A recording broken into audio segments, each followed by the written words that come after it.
What's up, everybody? Today we're going to be talking about, can I trust the New Testament? 4 reasons why we can absolutely trust this. You know that ancient book that's collecting dust in your grandma's living room? Yes, that book. Can we trust it? Are the miracles made up? Has the message been twisted? These are all different things we think about over time, and especially in the 21st century. Why should I rely on this book? Why should I change my life to actually be in agreement with something that was written 2,000 years ago? There's no way that it can mean the same thing it meant back then. At least these are the questions we get all the time. My name is Beau Crosetto, and I'm the director of InterVarsity Louisiana, and I love helping students like you connect with Jesus right where you are and share about him, the good news that he's doing in your life and all around you.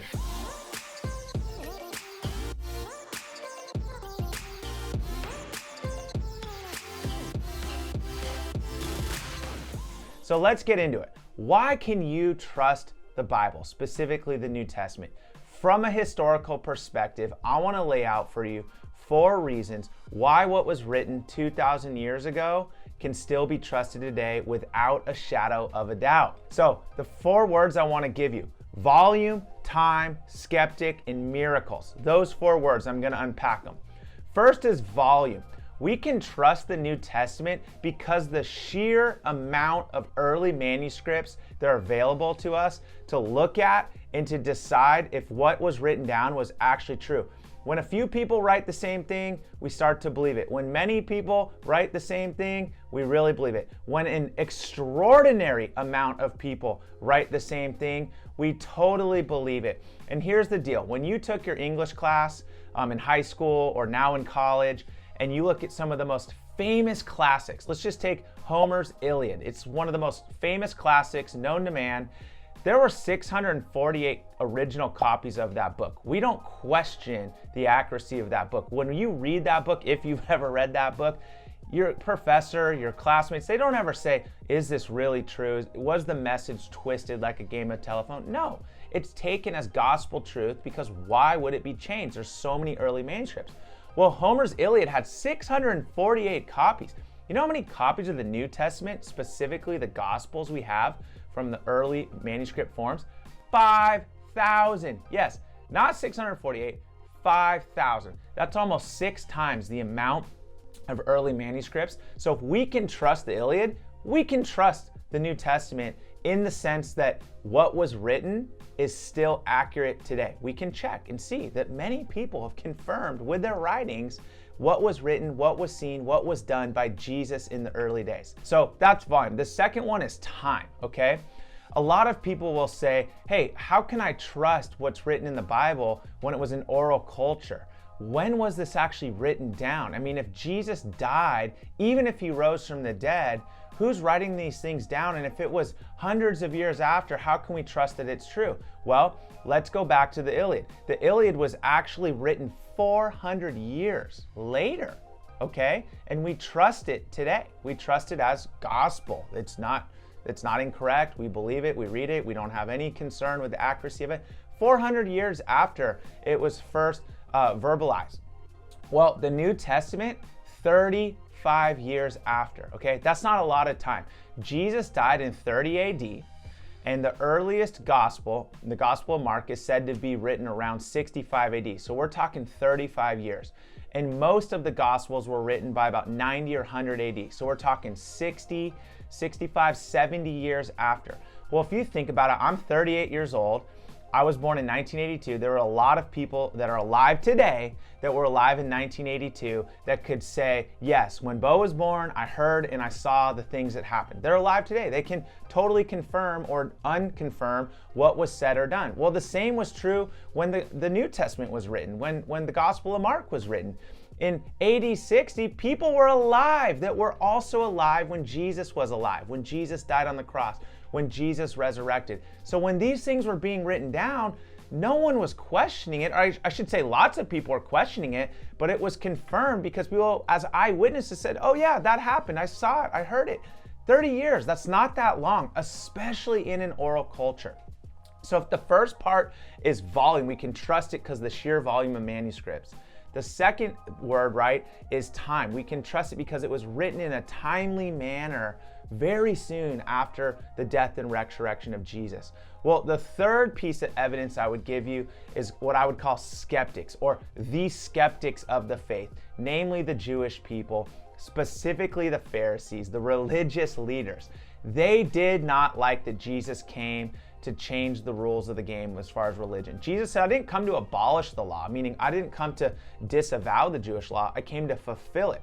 Jesus is improving it or continuing the Jewish law. He says he's the Messiah. Well, the Jewish believers didn't think that. The Pharisees didn't believe Jesus was the Messiah, so they were out to discredit him. In fact, they were so angry, that's why he was crucified, because he was warping what they believed to be the truth about their religion. So when you think about the skeptics, they were also writing things down in the early first century.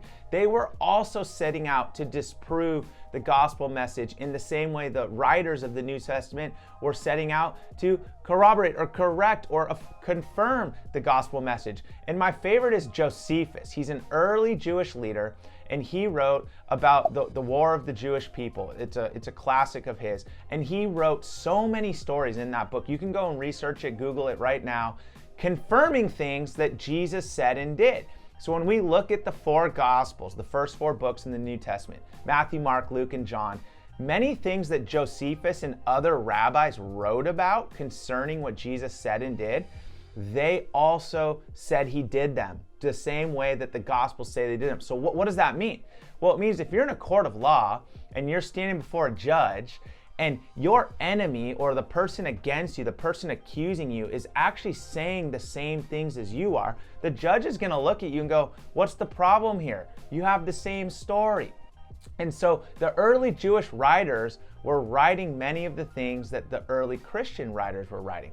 What that means is we can trust that what's in the Bible actually happened. They heard and saw what Jesus did. Now, we're not talking about whether you believe it or not. Obviously, the Jewish leaders didn't believe Jesus was the one from God, but there is no doubt, there is no confusion that he called himself the one from God, that he did the miracles, that he actually taught us how to live a certain way, that he said and did the things that are in the scriptures. So when you're reading the scriptures, you can trust that what was written then is actually what you're reading today, and it has not been twisted, and it's not different than what other people would have thought, even the opponents, because they also wrote those things. So we have volume, we have time, we have skeptics. The fourth is miracles. Many people say to me, Beau, what about the miracles? I can't believe Jesus rose from the dead. Are you crazy? Well, here's what I would say about that.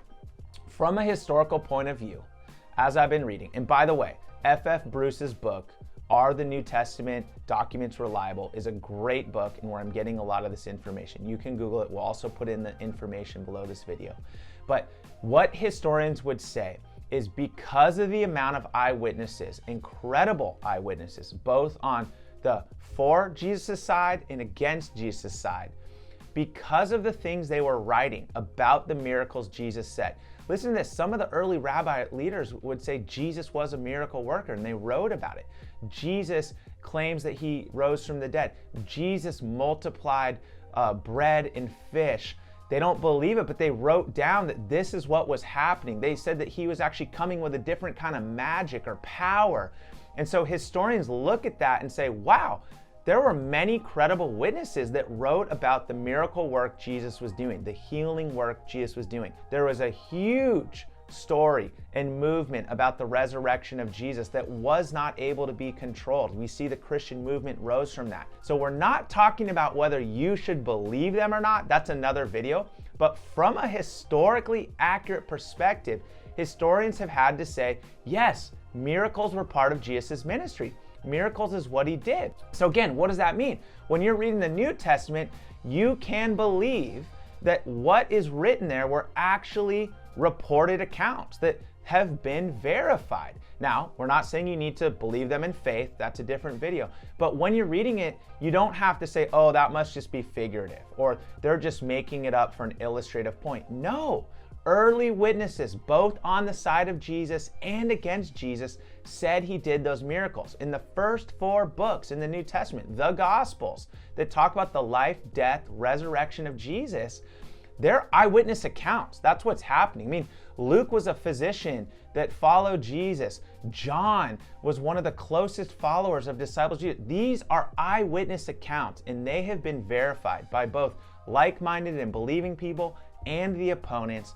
And so all we're trying to do here is to help you have confidence, have faith, that when you're reading the scriptures, you can believe that this is an accurate account from 2,000 years ago. You are reading verified information, and then you can take that information and go, do I believe this in faith? Do I believe Jesus is really from God? Do I believe he has the words of life? Do I believe that he rose from the dead and gives us new life and we should follow him? You can ask those harder questions when you can absolutely trust that what you're reading has not been twisted in a game of telephone. So to recap, we have volume. There's 5,000 early manuscripts. We have time. The first one was written within 35 years of Jesus' death. We have skeptics. Even the opponents of Jesus wrote about the things that we read in the scripture, verifying them to be true.